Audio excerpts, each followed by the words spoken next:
What's going on, everyone in YouTube world? This is the Cockney biker. I'd recently sort of bought a one of those dead cats that sort of wrap around the mic and get rid of all of like the wind noise and the past sounds and all that stuff, and I'm actually doing a bit of a test on this. So I thought, while I'm doing that, because I think I've got it where I want it to be, but I'm still, you know, just going out for another spin. Anyway, not too sure what I really want to talk about, because I haven't really planned on saying on anything, but oh well, who cares? Cue the intro.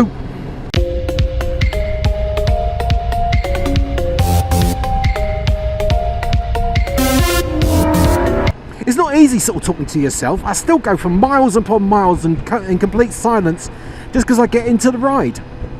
Today I'm going to talk about the concept of immortality and how it relates to YouTube.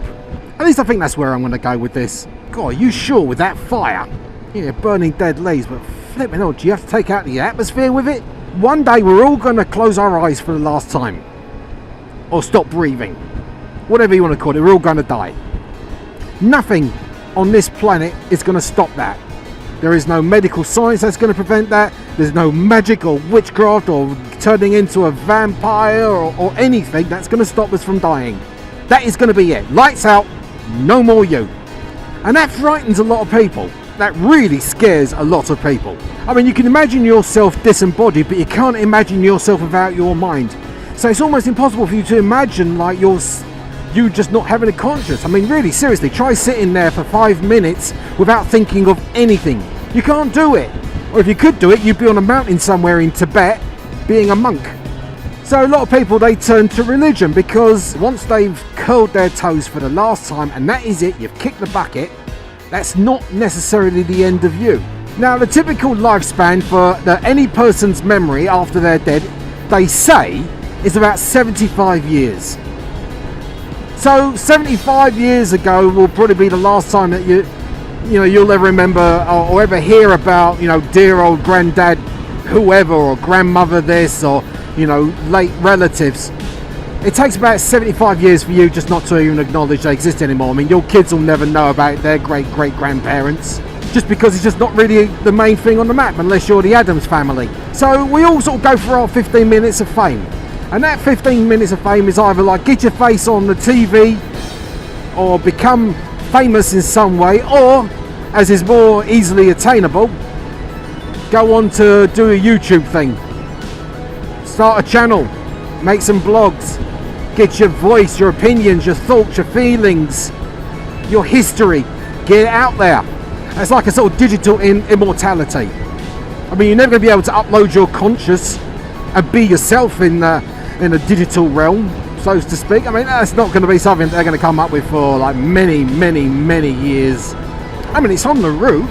I mean, Arthur C. Clarke envisioned a future where you know your consciousness is integrated with technology, and so the technology continues your consciousness after you're dead.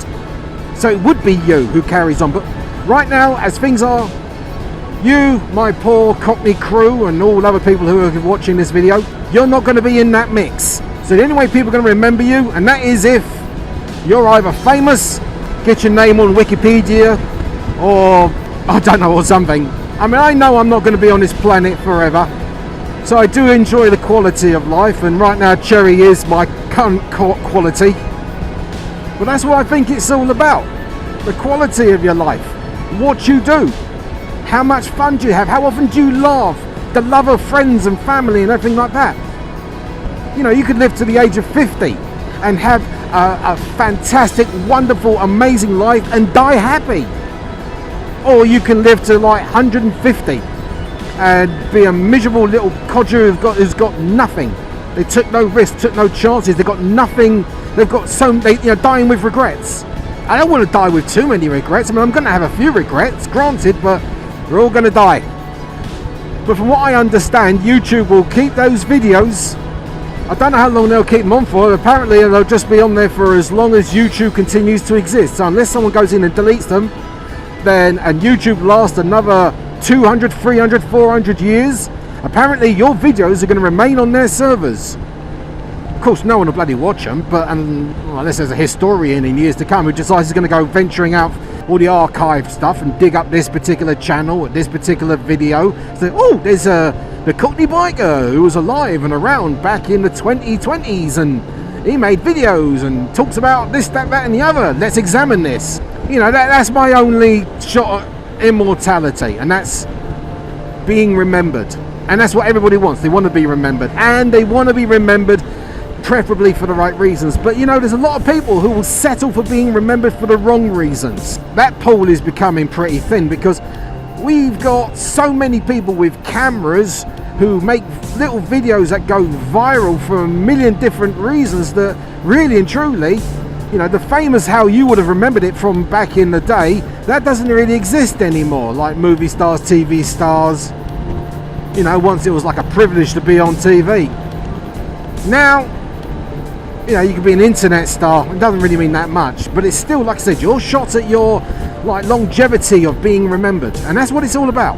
It doesn't really matter, like, you know, your main reasons for wanting to do a YouTube channel. Really and truly, I mean, doing what you want to do because you enjoy it is like first and foremost. But there is always that idea at the back of your mind where it just simply is, hey, this could make me immortal. I mean, who could say no to that?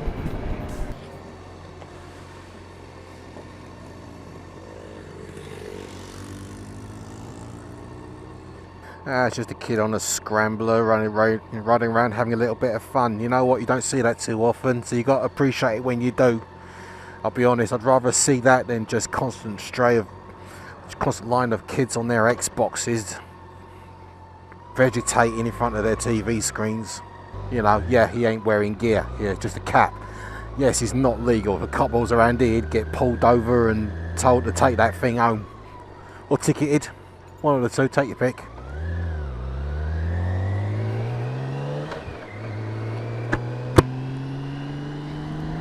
But I don't have a problem with that.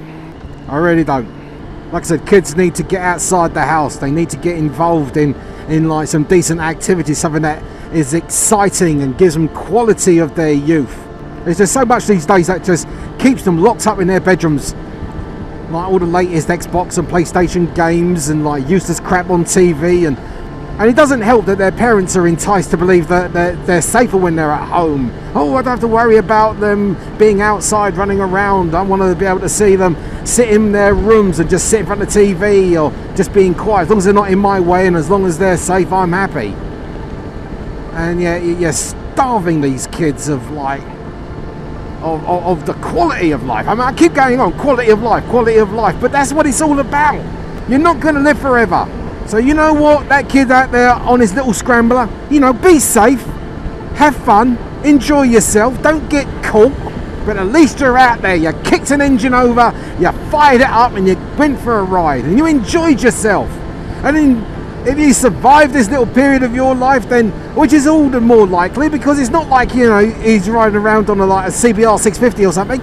Then, you know, he'll cobble together his pennies and get himself another motorcycle, then another motorcycle, and then he'll just go on from there.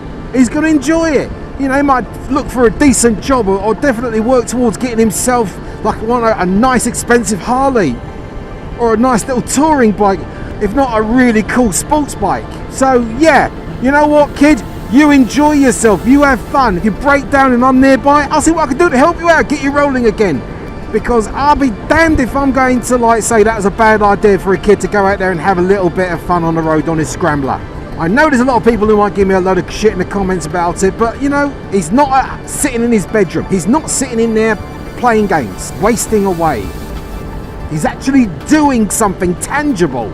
And that's the point that I'm making. Maybe one day he'll get a little GoPro or something like that, stick it on the end of his helmet and make his first little vlog. He'll get out there and be like, hello, hi, what should I call myself? I don't know. But he's going to probably do something like that. Like I said, it's quality of life. And if you want to be remembered, then obviously you're going to get a GoPro, get a camera, you know, nothing's going to disappear from the internet once you've uploaded it into the cloud. So there's your legacy, there's your memory. Make it a good one. But I think what would scare me probably more than anything else is just that, like, in a very short time after I'm gone, everything that I've remembered or everything that I've taught people, everything that I've said, anything that's tangible, anything that contributed to society and contributed to like life in general would just be missed. That's the way it seems anyway. It's the way it feels. Okay, what are we stuck behind and why are we stuck behind it? I'm not going to go overtaking him. Fuck it, I've got better things to do. But I do have a funny feeling this one's going to be a pain in the arse. I see a lot of braking activity going on there. Odds on favourite, it's some Civil War vet trying to work out what that big round thing in front of him does. That's alright, I'm comfortable. I've got heated grips and heated seat. I then go and overtake them because it's guaranteed that like the way that that white truck in front of me keeps veering out into the middle of the lane, he wants to do an overtake as well. And knowing my luck, I'll be just up onto the side of that truck there as he's decided he's going to yank out and overtake it. It's not worth it. I'm not in a major rush. I'll just stay behind them and just carry on. They're not travelling at 20 miles an hour. They're doing a decent 60. The speed limit on this road is 50, 55. So, you know, I'm not in any major hurry. So I'm not going to risk it. I mean, I don't mind dying, but I don't want to die for the most stupid reason known to man. No, it's just a typical van at the front of that. I think he's probably governed to like 60. Or he's on a delivery there. If he does it too soon, he'll be given something else to deliver. So he's probably taking his sweet time. Can't pull over and have a cigarette or anything like that because the Qualcomm will go mad. I wouldn't be surprised. I don't know. I'm just making up ideas as to what's going on with him. Oh, that sounds a bit bright. Alright, well, that's pretty much all I've got to say about immortality and the quality of life and being remembered and all that. I was just pretty much rambling on because of the fact I'm just sort of testing this microphone out in its current configuration in the hope that the clarity comes back. So if you like this video, give me a thumbs up. If you're new to this channel, hit that subscribe button. Everyone take care of yourselves, ride safe, and laters.